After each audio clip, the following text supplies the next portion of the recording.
Mwanamke anapaswa kuwa makini sana katika kulinda afya yake ya uzazi, hasa kwenye vipindi fulani vya maisha yake. Wakati wa hedhi, uke huwa dhaifu na rahisi kupata maambukizi kwa sababu kinga ya mwili inakuwa imeshuka. Mazingira ya uke yanakuwa na unyevunyevu unaosaidia bakteria kuzaliana kwa urahisi. Pia, baada ya kushiriki tendo la ndoa, uke unaweza kupata michubuko midogo inayoweza kuwa mlango wa bakteria na virusi kuingia mwilini. Hii inaweza kusababisha maambukizi ya njia ya mkojo au magonjwa mengine ya sehemu za siri. Katika kipindi cha ujauzito, mwili wa mwanamke hupitia mabadiliko makubwa ya homoni ambayo yanaweza kuathiri mfumo wa kinga, hivyo kumfanya awe katika hatari ya kupata maambukizi kirahisi. Mwanamke anaponyonyesha, mwili wake bado unarejea katika hali yake ya kawaida na kinga yake inaweza kuwa dhaifu, hivyo anapaswa kuzingatia usafi wa mwili wake na mazingira yake ili kuepuka maambukizi.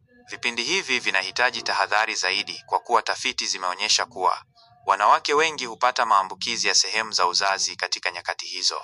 Ni muhimu kudumisha usafi, kuvaa nguo safi na zinazopitisha hewa, kutumia njia sahihi za kujisafisha na kuzingatia lishe bora ili kuimarisha kinga ya mwili. Ilinde afya yako kabla ya athari kukutokea.